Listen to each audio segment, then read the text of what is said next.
Welcome everybody. I'm just going to give you a brief presentation. This will take about 45 minutes and show you around the new Spring Boot project.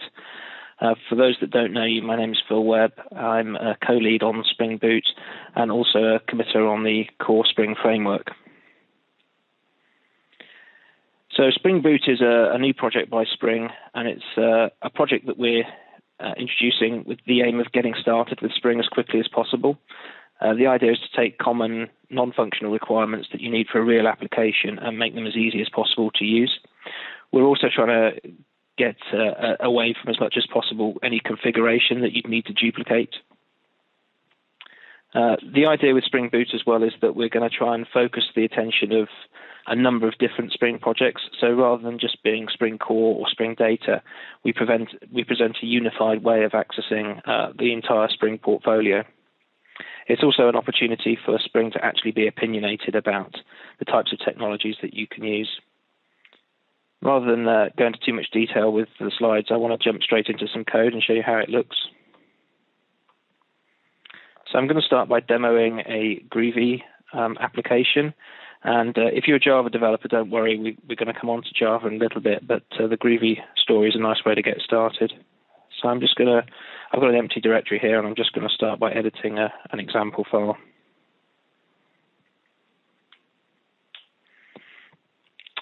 So this example is just a typical hello world, and I'm going to use the Spring REST controller annotation. And I'm going to annotate a class.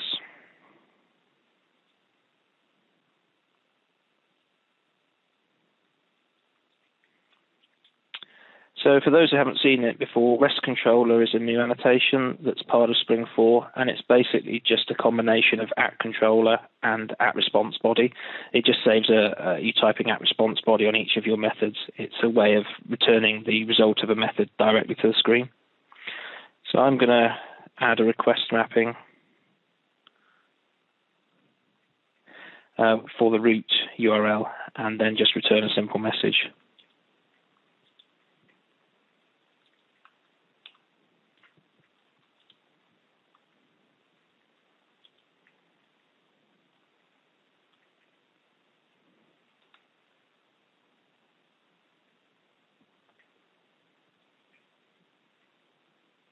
Okay, so I just need to save this file.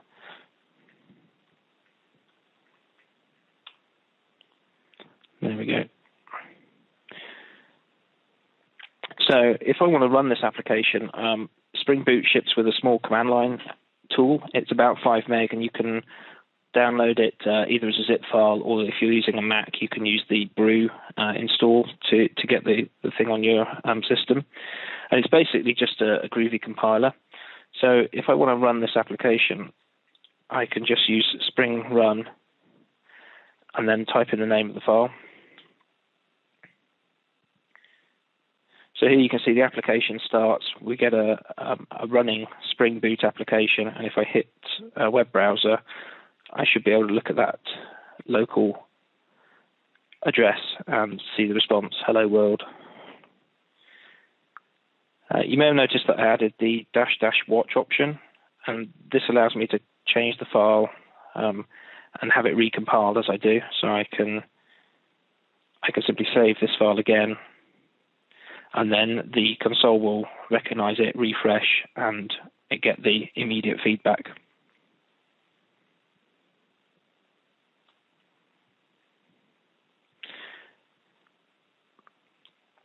So if we just recap what happened there, because it looks kind of magical, but I can assure you it's not.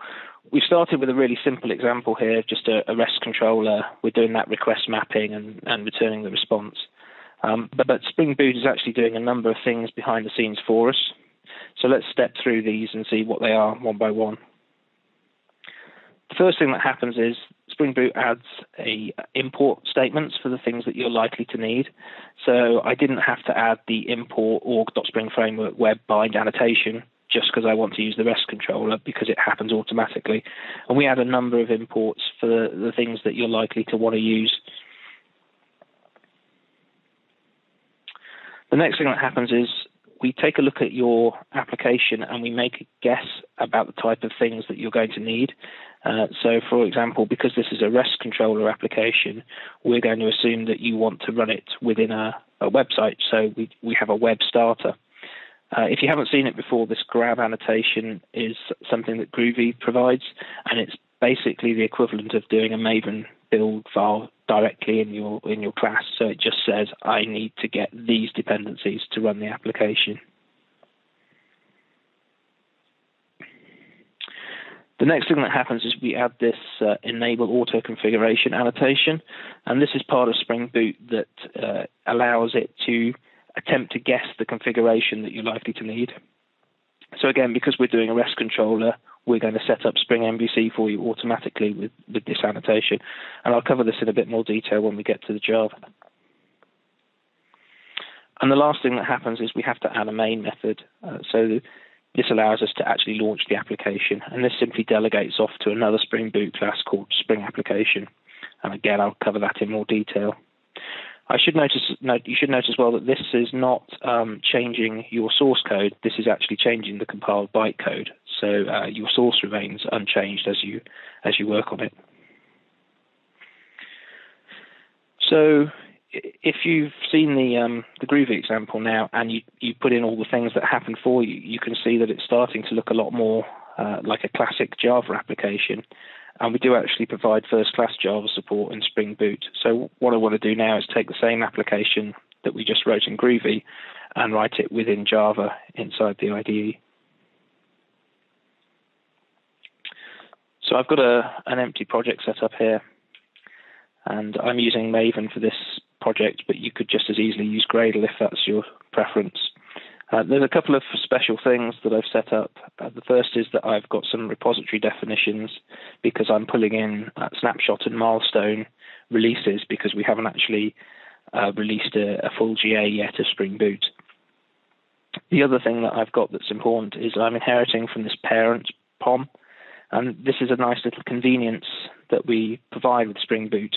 You don't have to use it, but if you do it, it just makes your Maven file a little bit easier to write. And you can see that by default we provide a number of test dependencies that you're likely to use, so JUnit and Hamcrest. So I want to actually write the same REST controller in Java. The first thing that I really need to do is get the dependency that was added automatically by the Groovy code. So with Maven I can just search for a dependency.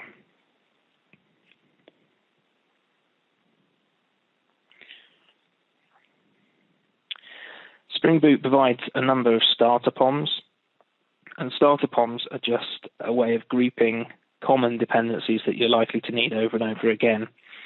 So in this case, because I'm writing a web application, I'm going to use the Spring Starter Web POM. You notice that all of the starters begin in the same way, so they're easy to search for if you want to try and discover the type of things that we support.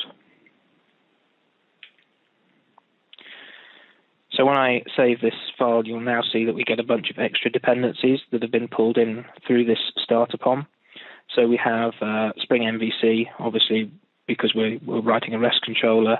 We have Spring Boot itself, and we have Tomcat embedded, which is going to provide the actual server context. So let's get on and actually write that class that we need.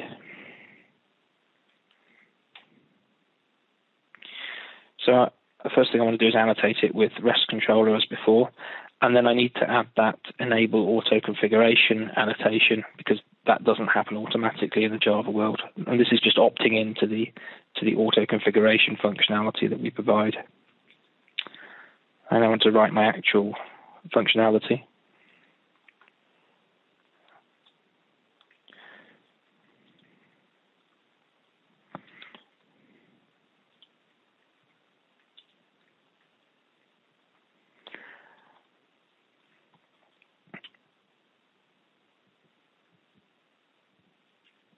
I need to use request mapping, not REST controller there.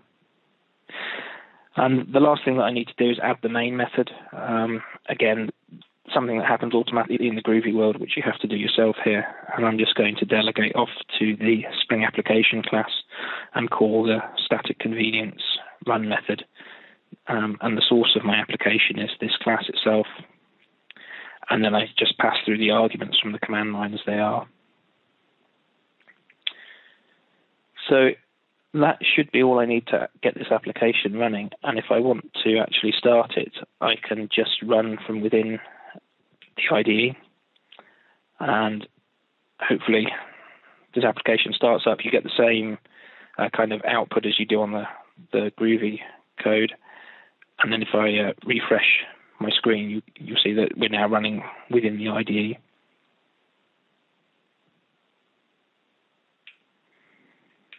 So let's just recap what happened there. We have this application class again. We have to remember to add the enable auto configuration and the main method so that we can start it. But otherwise, it's pretty simple. And we have the request mapping that actually does the work. So just to recap, the starter POMs are a nice way to give you these kind of dependencies, things that we recommend that will work together. We have this optional parent POM that you can use, which helps cut down your Maven config, and we provide starters for a number of projects, including web, batch, integration, and Spring Data. I should mention as well, these are not just Spring dependencies that we provide in the starters, they're actually third-party dependencies as well. So for instance, if you take a data starter, you will get Spring Data, but also Hibernate and JSR 303 annotations to enable you to do validation.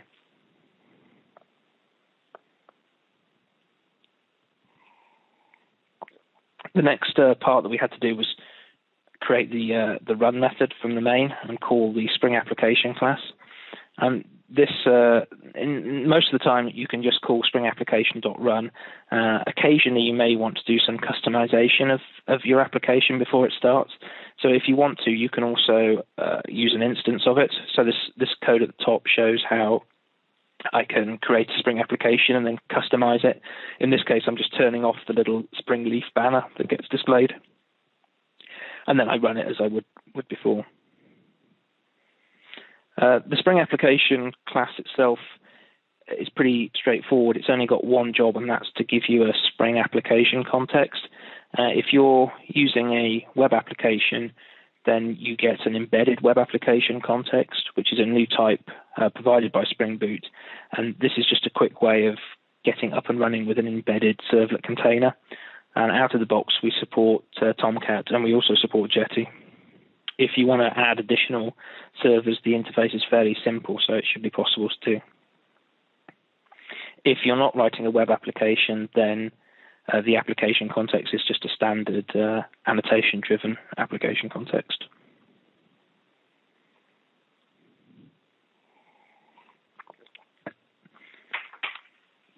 The next thing that we needed to do was enable this auto configuration annotation, and this is the way to opt into Spring Boot's auto configuration functionality. The way this works is it takes a look at your class path and tries to make an educated guess about what configuration you would normally want to create. So, for example, in this case, because we have Tomcat on the class path, then we're going to try and auto-configure you a Tomcat server. The way these configurations work are actually they're standard @configuration Spring classes with a couple of additional annotations. Spring 4 is going to introduce a new @conditional annotation, which will allow you to conditionally choose whether beans are created or not. It's a bit like @profile, but for programmatically determining whether a bean is created. Most of the auto configuration that we provide is conditional on class, which means that it'll work only if a particular class is on your class path, and also conditional on missing bean, which means that if you define your own beans to take care of that particular part of the functionality, then Spring Boot will back away. And we've got a demo of that I'll show you a bit later.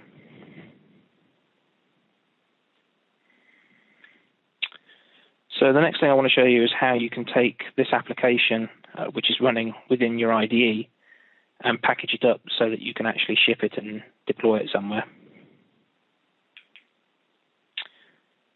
Spring Boot provides a nice Java plugin for Maven, and also a plugin for Gradle that you can use. So I'm just going to insert the Spring Boot Maven plugin.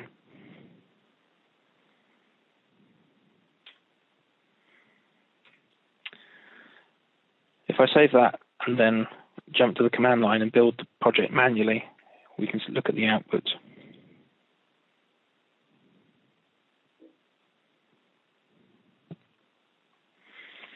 So here's my project.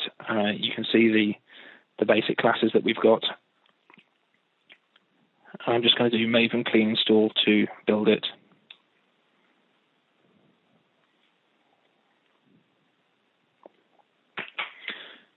So if we take a look in the target directory now,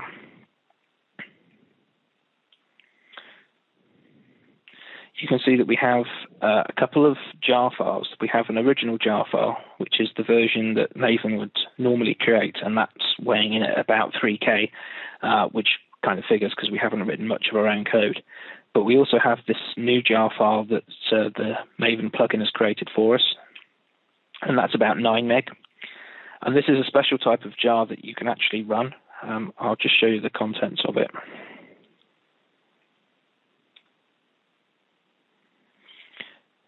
So here you can see we have the kind of standard things that Maven will produce, the POM file.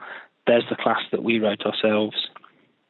And then we have an additional lib folder which contains all the dependencies that we've got. So here you can see we have dependencies on Spring Boot and Tomcat and Jackson.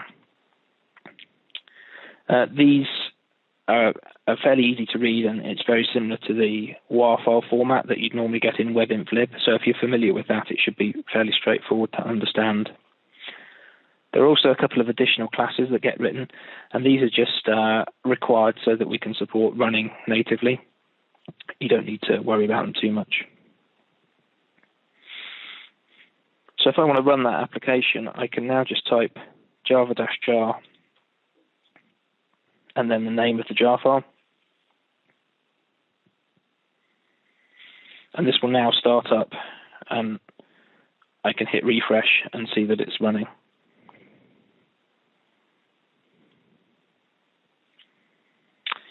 So as I said, we've got a Maven plugin and a Gradle plugin, so you're free to use either of those build systems. And we also provide a general purpose Java library, so if you need something a bit more exotic, you can hook into that. These jar files, fat jar files, I think are really useful because they're very easy to understand. You don't need to unpack them. You don't need to ship any start scripts. And as you can see, a typical REST app is coming in at around 10 megabytes, which is nice and small. They're also really friendly to use with Cloud Foundry. So if you deploy your applications to a cloud service, then these archives can work really well.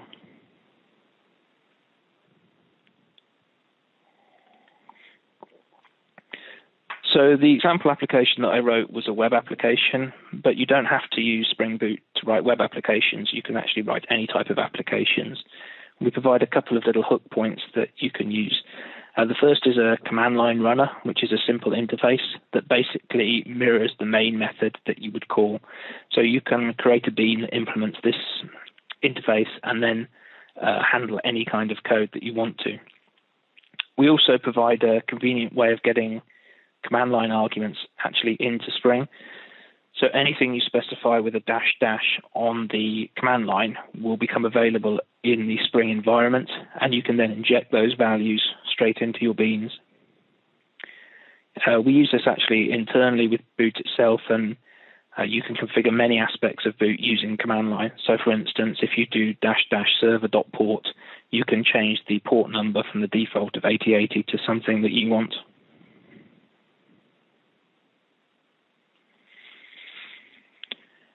We also give you a way to work with configuration files and properties files. With Spring Boot, we have a convention of looking for a file called application.properties, and you can put that file either on your class path or next to your jar. So I'll give you a quick demo of that.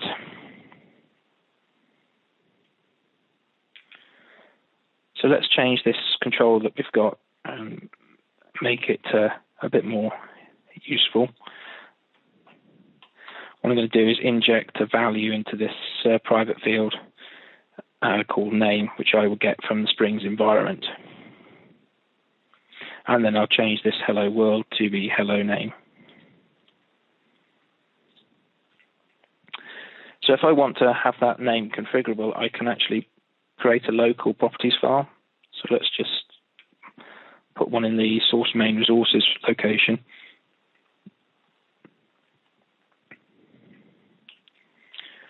And I can just use name equals and then stick my name in.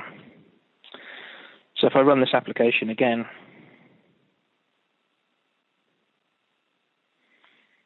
and then hit the web browser, well, this time we're getting hello Phil. If I jump back into the command line, we could change that file locally.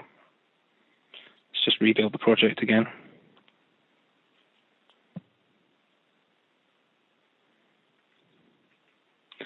And then I can echo name equals Dave to a local properties file. And then if I run this application again locally,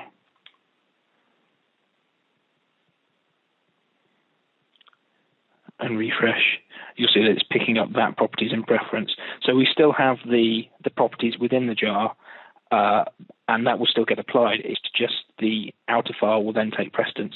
So this is a really nice way of offering a way to configure your applications. You can have a fairly complete configuration bundled with your app and allow people to just override the bits that they want to locally.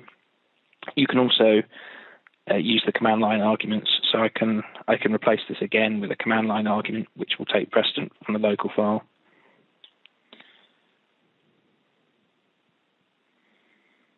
And refresh, and there's the local option.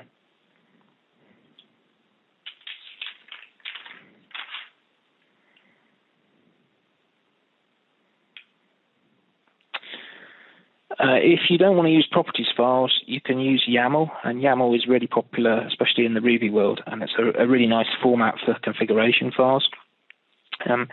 If you want to use YAML, you just have to include the Snake YAML library on your class path, and then you can replace application.properties or use them in conjunction with application.yaml. Both of those files will result in dot-separated values ending up on the environment. So here you can see how server.port could be specified using YAML.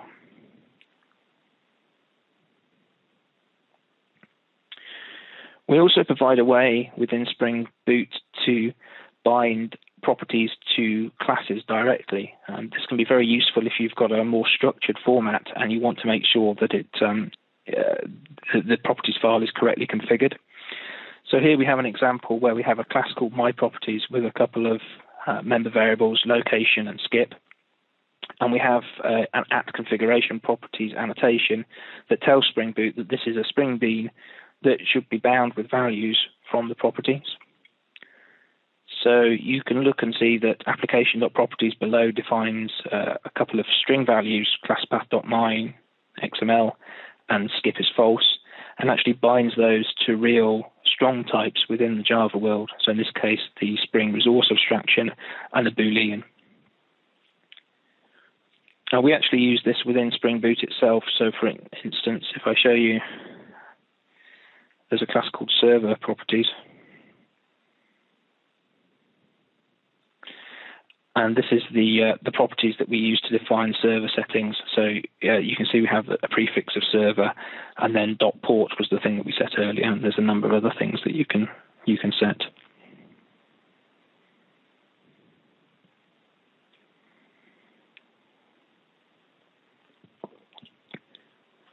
So if you don't want to use application.properties as your name, you can change it.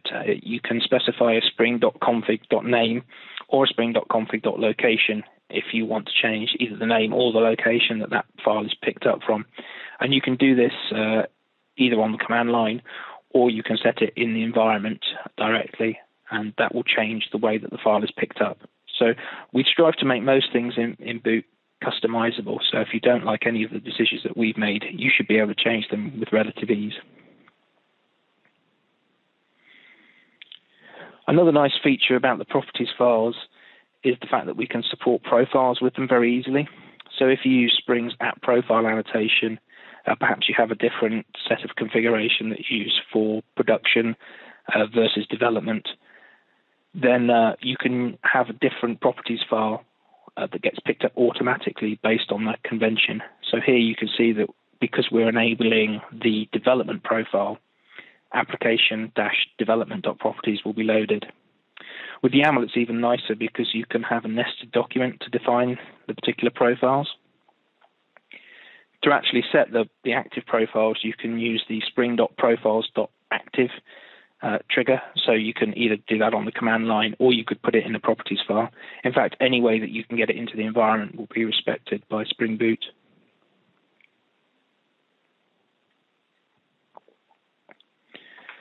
Spring Boot ships with support for 3 common logging frameworks, Logback, Log4j, and Java util logging. By default, if you use the starter POMs, then you'll get Logback. And we strive to make sure that the output for the log looks sensible, and also that the various different logging implementations that the libraries you use may have made use of will be piped through and work correctly. So you may have noticed that when I started the app on the command line, I got nice single line output with colored highlighting. If you want to change any of the logging configuration, it's pretty straightforward. You can just create a log file properties depending on the actual system that you're using and ship that with your application. If you want to take a look at how this actually works, there's a class called Logging Application Context Initializer, which is the root way that Spring Boot actually starts up the logging.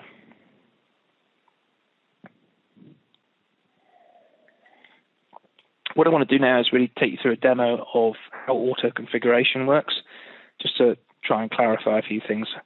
So what I want to do is jump back into that code.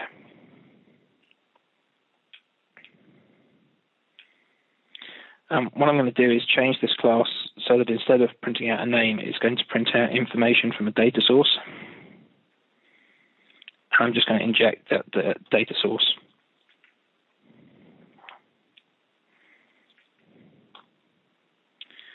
So here I've got a new data source, inject it in, and then I'm going to change this output to just get some information from the connection in this case. So I'm going to return the database vendor from the metadata.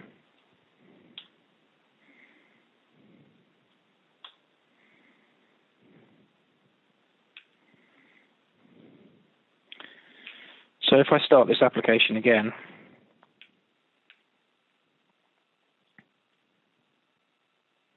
what's going to happen now is we're actually going to get an exception. In this case, we're getting told that we haven't actually got any data source defined. And that makes sense because we haven't actually got any data source dependencies on our class path, so Spring Boot can't really attempt to create configuration for us. So if I change my POM file, I can correct that. I'm just going to add a couple of dependencies. I'm going to add Spring JDBC.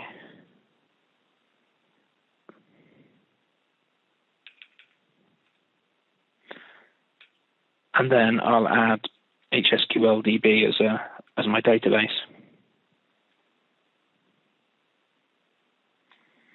You may notice that none of the version numbers are appearing in this POM file, and that's due to the parent having defined a bunch of defaults for me. So if I restart this application again, this time it started, and if I refresh, I get that information about the particular database engine that we're using. So if I go ahead and maybe swap this out for something different, we can see how the auto configuration will manage that for us. I'll swap it for the H2 database.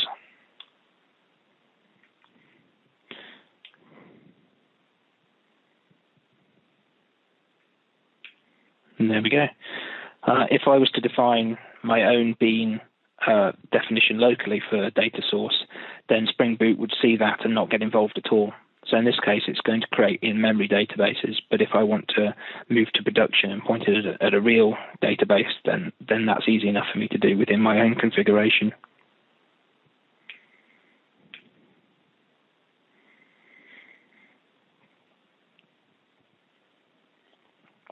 So currently for auto configuration, we offer a bunch of things, and we're always looking for more. So if you find something that's missing, something that you think we should support, then please add a GitHub issue.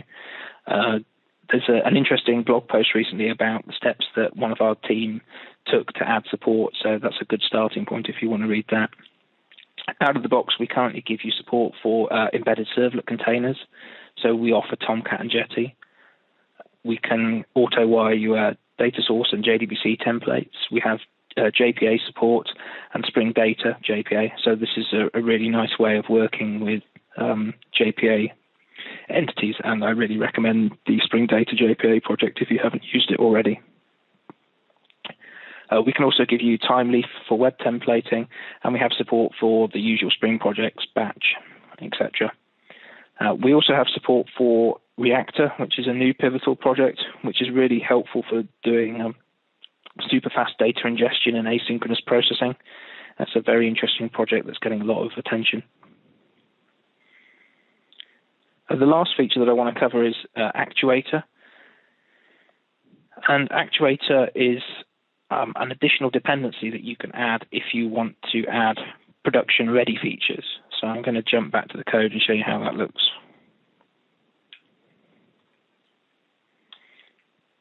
So as with everything, we have a starter for the Actuator. That I just need to include. And if I restart the application now, we should see some additional endpoints have been mapped. So here we have some additional info endpoints, metrics, and what have you. So if I jump back to my web browser, my application still runs as it always did, but I now have some additional information that I can get. So for instance, if I hit beans, then I can get a JSON response that shows me all the beans that are part of this application. Or I can do a thread dump by simply putting /dump, and then I get the information for all the threads that are currently running. We also offer simple health checking. So if you have health, you can write your own implementation here that maybe checks a database or looks to see if some network connection works. So it's really useful for monitoring. And we also provide useful trace and metric information. So if I hit trace, you can see the recent requests that I've had made to the application, information about the headers that came through, the user agent, the response. And if I hit metrics, I get information about the various URLs that have been hit. So in this case, let's look at root as the slash, and the status that was returned was 200, and I've hit that once. If I go over here and refresh this page a few times, then you can see that counter goes up. And these are fairly simple in-memory representations at the moment that keep, the last so many bits of data.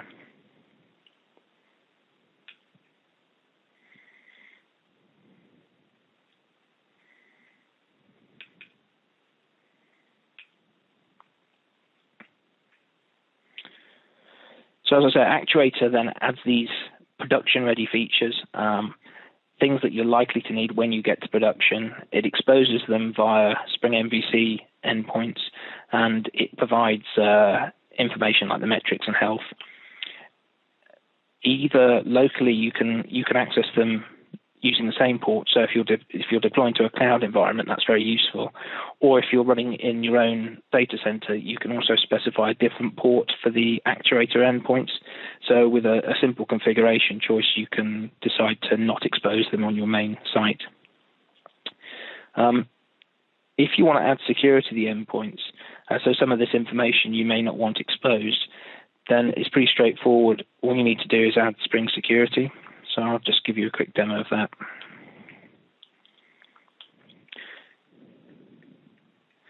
Again, we have a starter for this. So Spring Starter Security. So I just have to add that dependency, and again, Spring Boot will see the new things on the class path and configure it appropriately.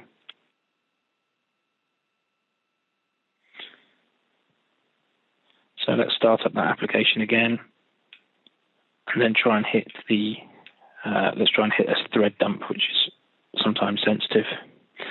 Here you see it's asking me for a username and password, and if I escape that, I get an error page. By default, we will generate you a unique password each time it starts, but you can configure that in the logs. So in this case, I should have a small password somewhere in here. Here it is. So this is the password that it's generated for me. So if I enter that correctly, I get the endpoints. And you can customize all that in the standard way that you would with any other Spring Security app.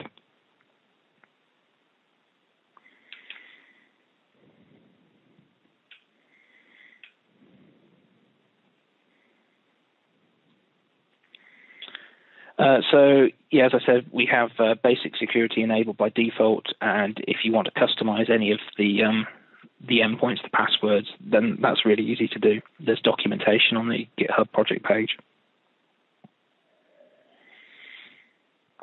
The last thing I want to show you is how we've been working with these new fat jar files and running directly from a main method, but you can actually use Spring Boot in a more classic style if you want or need to. So I'm going to show you how you can change this application now and deploy it within Tomcat as you may do at the moment.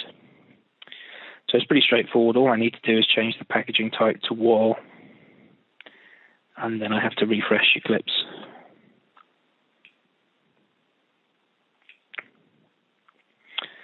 I now need to do just one more thing, and that's to give myself a servlet initializer that will start the project.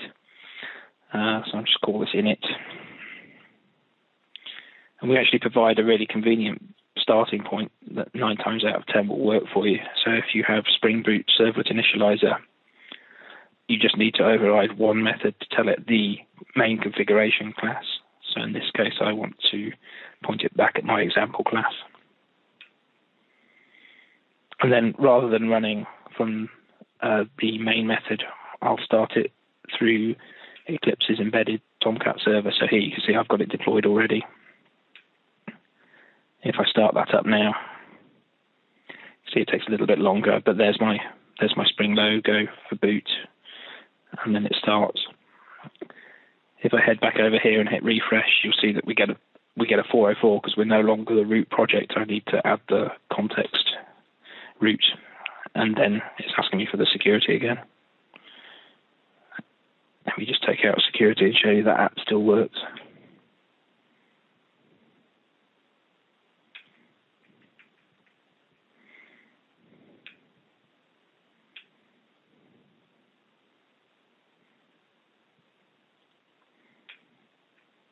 Okay, there we go, and there's the app now running, deployed in Tomcat. One of the nice things about this is if you actually jump back into the Maven build and build it again,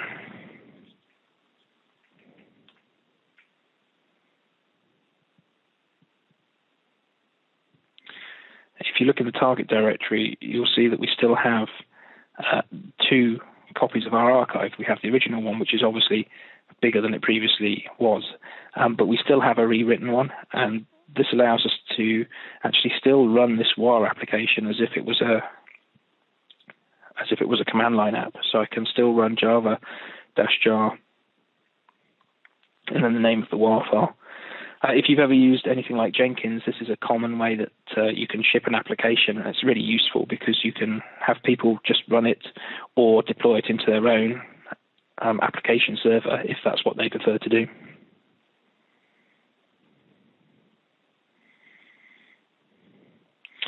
So hopefully you've enjoyed this brief tour. If you want to find out more, we have documentation on the projects page, projects.spring.io. And the GitHub project itself is where we're hosting all the code. And we're Apache 2 licensed, and we're looking for any issues that you've got, please raise them there, or any pull requests that you want to put in. We're looking for contributions, so please get involved. We'll also be blogging a little bit about this as we go on. If you look at the new Spring website, spring.io, you may be interested to know that this is actually a Spring Boot application. So we are actually using this ourselves within production. This presentation itself is available on my GitHub page, and if you want to contact either myself or Dave, who is the other co-lead, then our contact details are on the screen there. So with that, I think we've got time for questions if there are any. Oh, yes. Yes, quite a bunch. Got a live crowd for you here. Yeah, so Dave, of course, has been fantastic on just being right on top of it, answering all the questions. So he's answered pretty much all of them, but I think we can go back and pick a couple.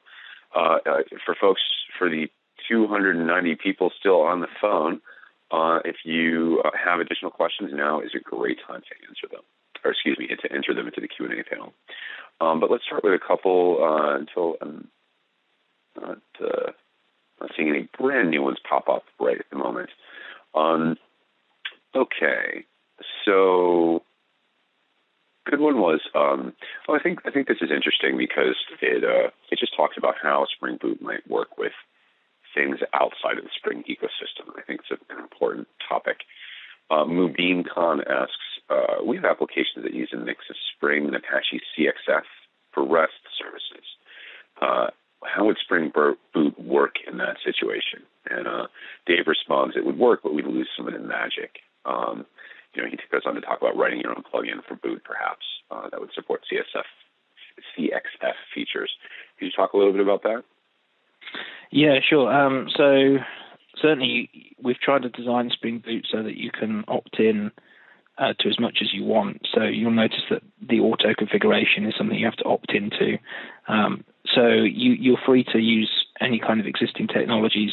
As I demoed, you don't need to necessarily use the jar approach. You could deploy in a classic WAR, and you may need to do a bit of work if you're going a little bit off the beaten track for the things that we've recommended. But it's pretty straightforward to do.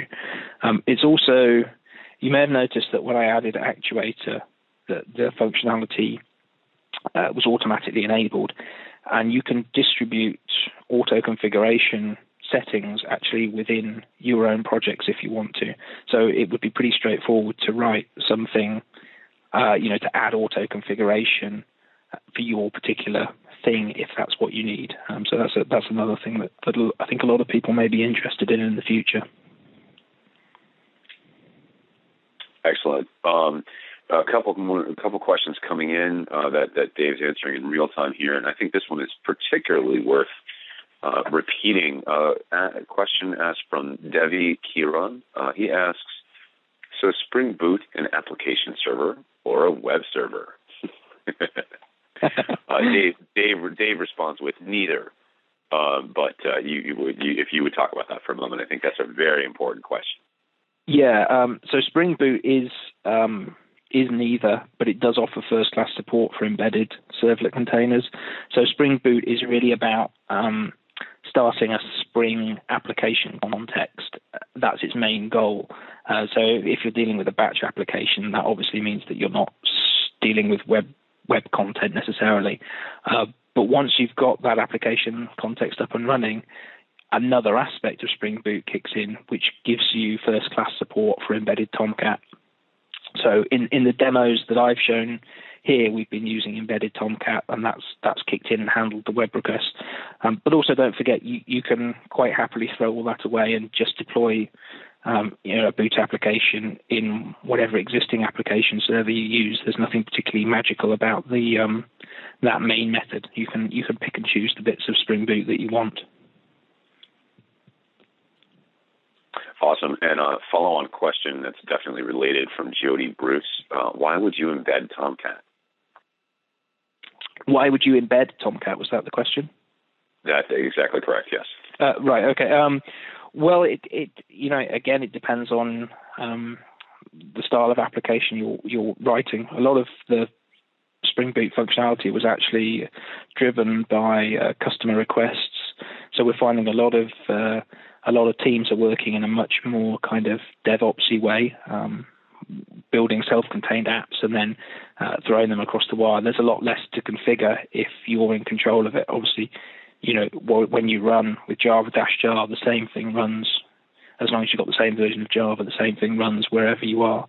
which is really helpful. You don't have to configure an application server or set it up. We're also finding it works really, really well with cloud-based deployments.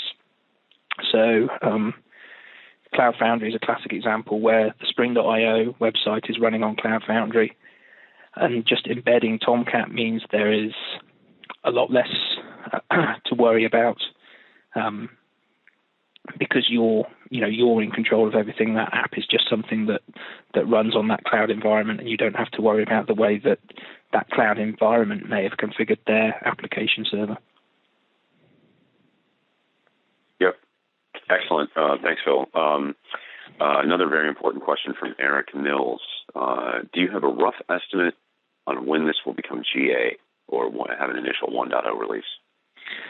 Yeah, we are actually building on Spring 4 functionality, so we won't be able to release a GA until Spring 4 is released, and that should be happening before the end of the year. So we're probably looking at a Spring Boot release around the end of the year or possibly early next year. It is worth saying that we have milestones that are out there now, and we're fairly confident in them, especially as we're running our own site with them. So, you can certainly give it a go now. You have got stability in terms of the milestone releases, even if, you don't want to run on the snapshots. You can consider the milestones. Yeah, we were running a Java 1 at the booth. Worked great. Cool. So, for folks that may be unaware, Spring Framework 4.0, on which Spring Boot depends, our typical release cadence for that is at the very end of the year, or the very beginning of 2014. So you'll be seeing Spring Boot and Spring Framework in that time frame. Okay, let's see. Eric Mills asks another good question. Do you expect any more major API changes before GA, or is this safe to start using in new production applications today? So I guess we're not really expecting any major API changes on the things that you would likely use yourself directly. So, for instance, that Spring application class is been fairly stable now for a while. I guess some of the internals may change. So if you're writing your own auto configuration classes, I guess we reserve the right to change that. But if you're actually just using it as a consumer, you should be fairly well insulated, and I think it's relatively safe to use. We certainly won't be making any major changes. Like I say, the Spring site itself is running on it, and I don't think they'd be too happy if we broke everything. Absolutely. Dave's answer agrees with you, but he also makes the no absolute guarantees here disclaimer. So, but Eric sounds unlikely. So I think you need to make a judgment call there for yourself and figure out. Yeah, what level certainly. The more in the guts of the project you're digging, the more likely it is that we may want to change something. But I think, as you noticed, the app that I wrote really didn't call that much of Spring Boot itself, so you should be fairly safe. Okay. Yeah, and Eric, thanks for that question. I mean, that's such a nice compliment to hear after just getting introduced to the technology. You're excited to use it already. That's just fantastic. So. Thanks for that. And let's see. Wow, geez, questions just keep coming in. This is Dave Sayers, just a machine here. So let's see. Greg Proctor asks if we have some sort of a diagram that shows boot and its relationship to other components. And I was going to draw his attention to the keynote slides on Spring 1.2 GX, but then I just realized that not everyone has those yet. So I'll be posting the day one keynote from Spring 1 where there is exactly such a diagram. But in the meantime, Phil, if memory serves, you had something kind of some sort of basic diagram on the blog where you introduced the I think time, right? There's probably something in the Spring 1 presentation that we gave as well, which you can probably find on Dave's GitHub account, dsr.com/prezos, I think. And that will provide you a breakdown of the Spring Boot modules that we use internally. In terms of the kind of the bigger picture of what Spring Pod projects are available, then I think the day one keynote will be really useful when that's published. And also, if you jump on over to the GitHub project for Spring Boot, there are a whole bunch of sample applications that you can look at, which show you the kind of basic Spring projects that we've got coverage for at the moment. Gotcha. Well, I guess just one more thing. I guess the getting started guides on the new Spring IO website are also a really good overview of the complete Spring ecosystem. Excellent. Thank you. All right. Boy, it's just coming in. Let's see. I saw a question later. I saw a question a little bit earlier that Dave answered that I thought would be good. And it was, sort of what type of Spring projects should we use Boot for? Should we not use Boot for? When should you use Spring Boot? And Dave, I thought, had a really interesting answer, which was just, hey, wherever you use Spring. But I just thought maybe you could talk about that a little bit, Phil. Yeah, I completely agree with Dave's answer, actually. It's, we're hopefully not giving you a huge footprint with Spring Boot and just trying to introduce you to Spring as a whole. So certainly, I don't think there's many areas where it would hurt to use Spring Boot. And like I say, you have so many deployment options. You can use this embedded jar, or you can deploy in a classic sense. So I can't think of many places where I wouldn't consider it. I guess at some point, if you are writing your own application and you end up with completely your own configuration and you're deploying to a WAFR, you may wonder, is there the point to it at that stage? But certainly, most apps I think will benefit from it. Excellent. Okay. Let's see. We're getting down to time. Oh, I should just mention a couple of people have asked if there's a tutorial or a presentation online somewhere. And certainly you should check out the initial blog entry where Phil and Dave introduced Spring Boot. So I'll post that into the Q&A window. But I think it's also important to note that a lot of the new guides that we've introduced on Spring.io also are using Spring Boot, and there's just a whole ton of new content in terms of guides and tutorials. So I just want to encourage people to check out those resources as well. Let's see. So this may be fairly straightforward, but I thought it might be worth mentioning.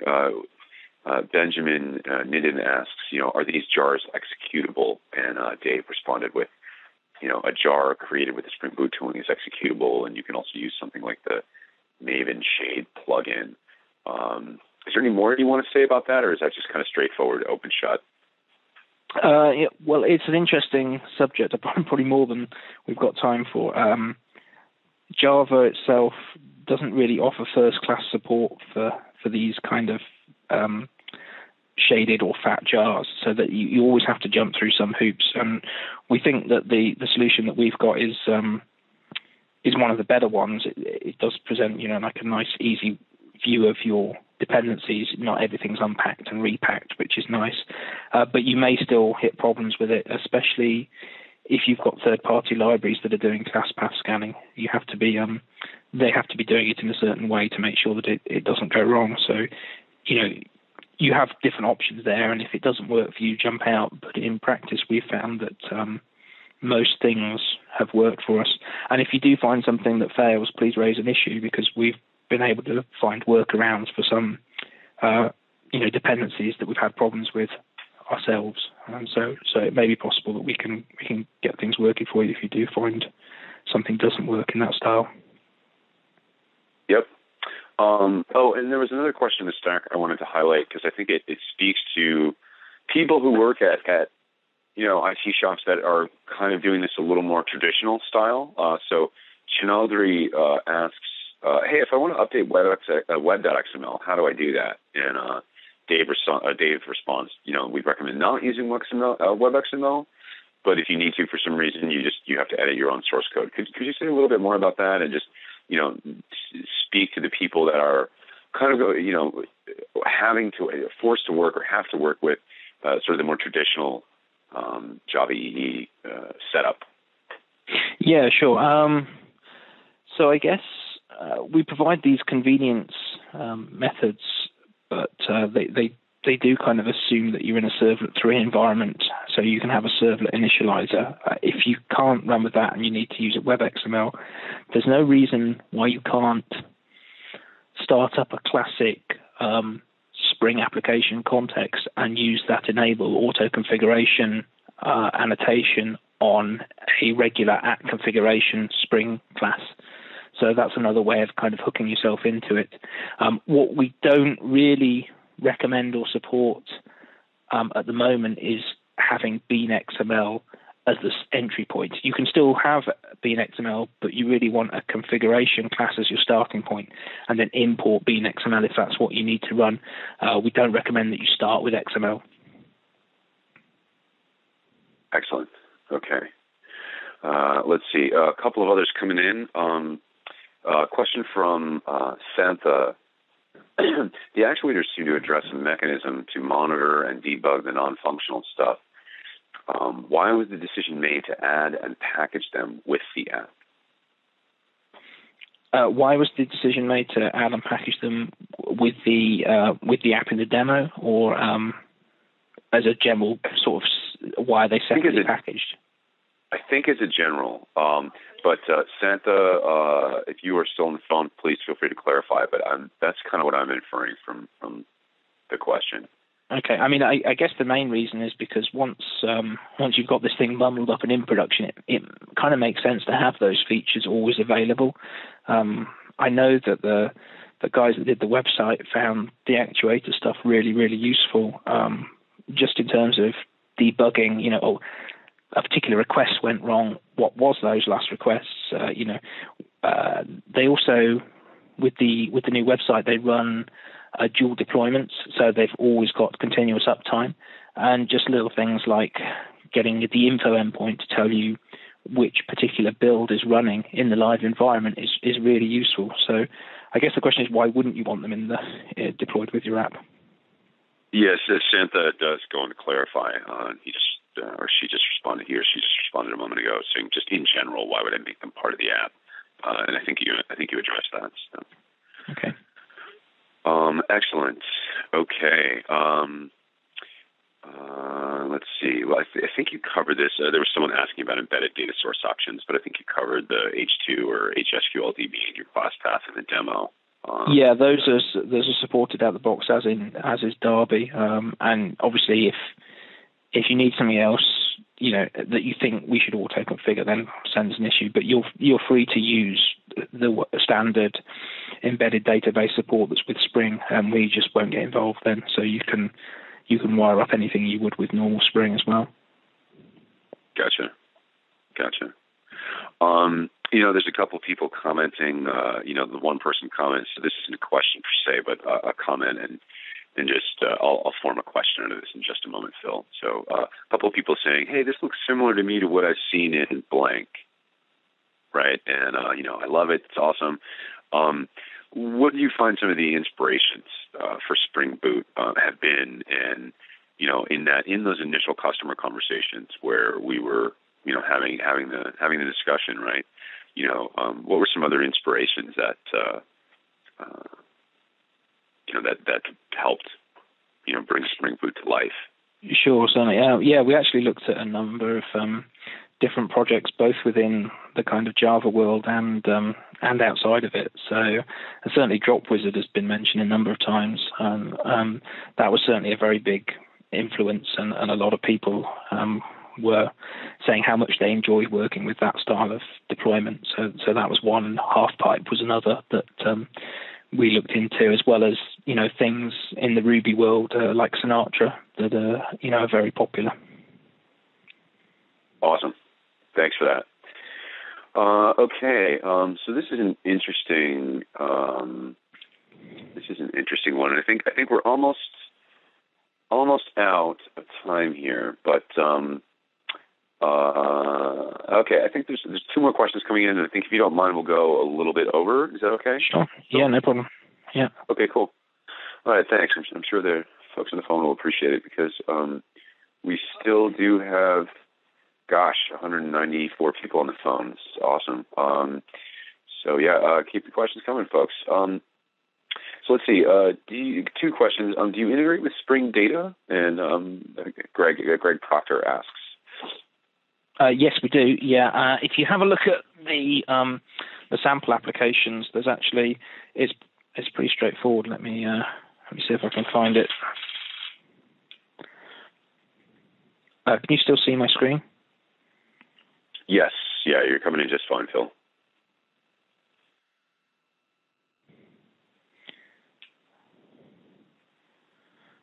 So in the Spring Boot GitHub repo, there is a bunch of samples, and if you take a look at Spring Sample Data JPA, there's a really simple kind of example that uses the Spring Data repositories. If I can ever get through the package structure.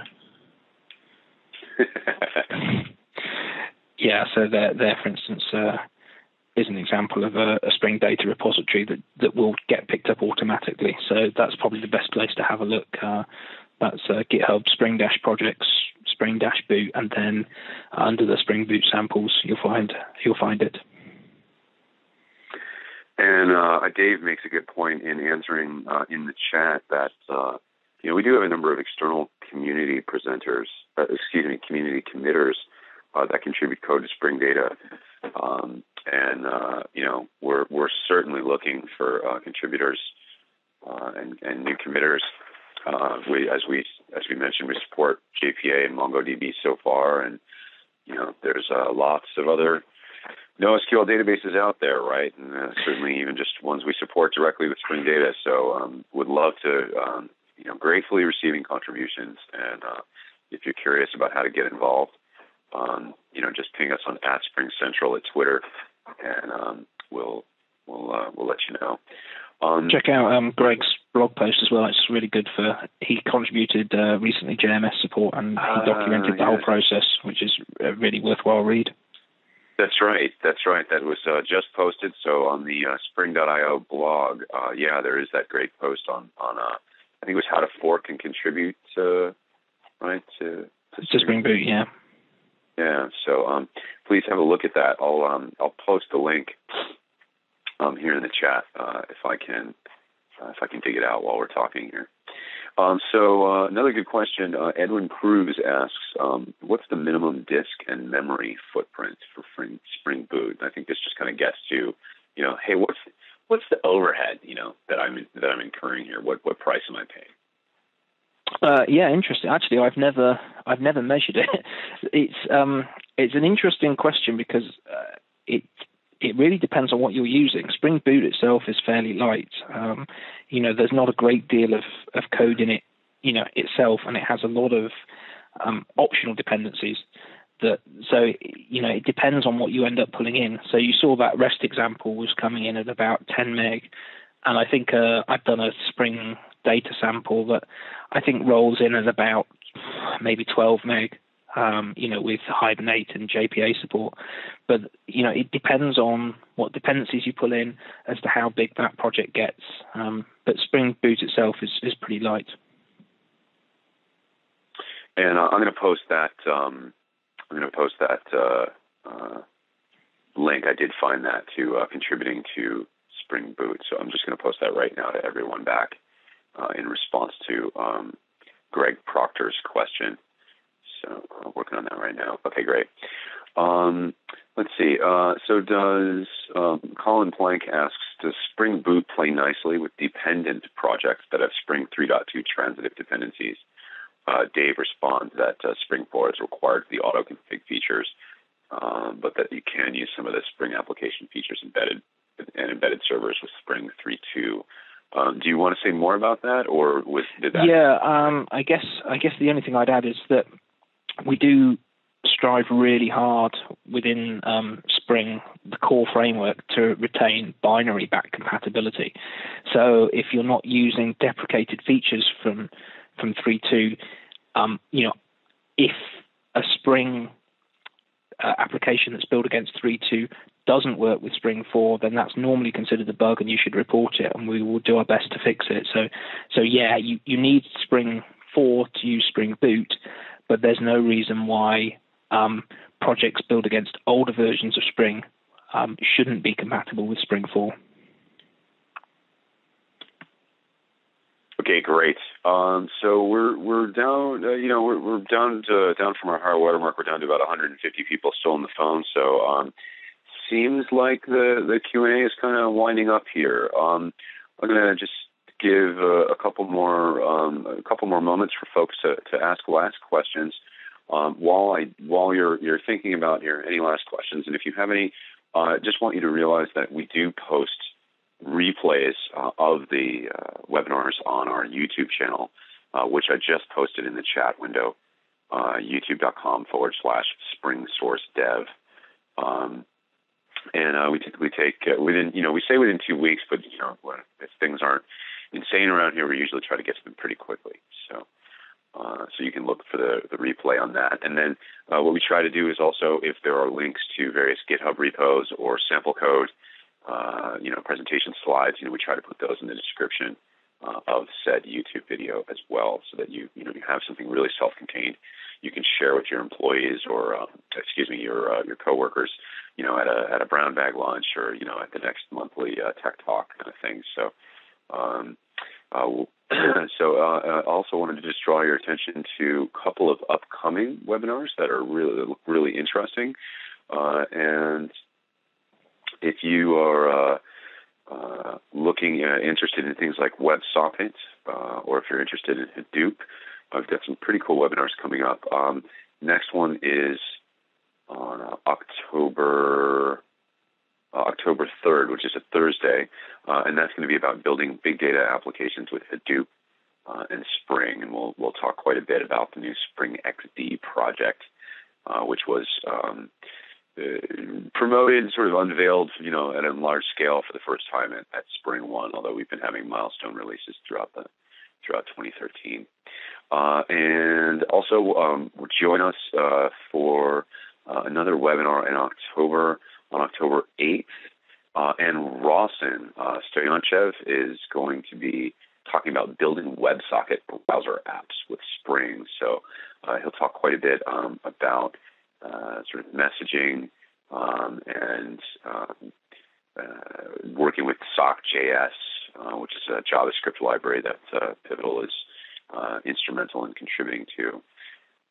So he'll be doing that on Tuesday, October 8th at 3 p.m. And if you're interested to register, just go to the Spring.io website and look at the blog. And if you look in the news, either the all posts feed or just the news and events feed, you'll see posts to and links to those two webinars. So,